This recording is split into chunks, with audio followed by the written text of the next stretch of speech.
দাঁড়া দাঁড়া, আমি চলে এসছি। নাও স্যার, স্যার এই যে আপনার ব্যাগ। ব্যাগ? এই ব্যাগ তো আমার না। আচ্ছা এক কাজ করি, ভিতরে খুলে দেখি তো কি আছে। মা, কিন্তু তো অনেক টাকা। এত বড় টাকার সময় আমার এইসব ব্যাগটা কে রেখে গেলো বলুন তো? এক কাজ করি না, আমরা ব্যাগের ভিতরে যে টাকাগুলো অর্ধেক ভাগাভাগি করিনি, কি বলো? অন্যজনের টাকা আমি কেন নিতে যাবো? ব্যাগটা আমাকে দেন, আমি বরং থানায় জমা দিয়ে আসি। তুমি যে এই টাকা সব ব্যাগ থানায় জমা দিবা, তার গ্যারান্টি কি? আপনারা কাজ করেন, আপনি আমার সাথে চলেন, আপনি নিজ হাতে ব্যাগটা থানায় জমা দিবেন। চলেন। তাহলে থাক, এই ব্যাগটা আমার।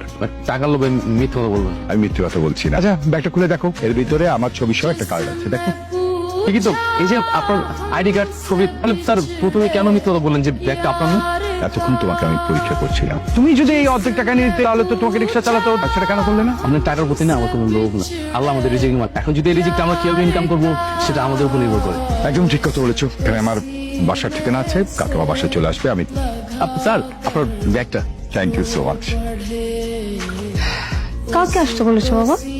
আর ইমরান যে, এসো এসো এসো এসো, নইতো আমরা অপেক্ষা করছি। বাবা তুমি এই ছোট লোক রিক্সাওয়ালাটাকে এখানে কেন ডেকে? ছোট লোক বলছিস কেন? শুন মা, তুই আবিরকে পছন্দ করিস, কিন্তু আবিরকে আমার পছন্দ না। আমি সিদ্ধান্ত নিয়েছি আবিরের সাথে না, ইমরানের সাথে তোর বিয়ে দেবো। আমি ছোট লোক রিক্সাওয়ালাকে বিয়ে কখনোই না। আঙ্কেল, আমি একটা কথা বুঝতেছি, আপনি আমাকে রিজেক্ট করেছেন, আমি মানলাম। আমার সামনে এই রিক্সাওয়ালার কি যোগ্যতা আছে যে নেহার সাথে ওকে বিয়ে দিচ্ছে? ইমরানের যোগ্যতা আছে বলেই তোমার সাথে না, ইমরানের সাথে আমি আমার মেয়ের বিয়ে দেওয়ার সিদ্ধান্ত নিয়েছি। নেহা, আমি চলে যাচ্ছি এখানে থেকে। আমি অপমানিত হতে চাচ্ছি না। তুমি আঙ্কেলের সাথে কথা বলো, কথা বলে আমাকে জানিও। আমি গেলাম।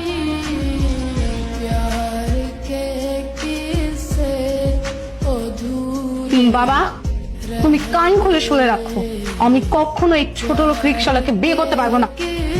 নেহা, নেহা।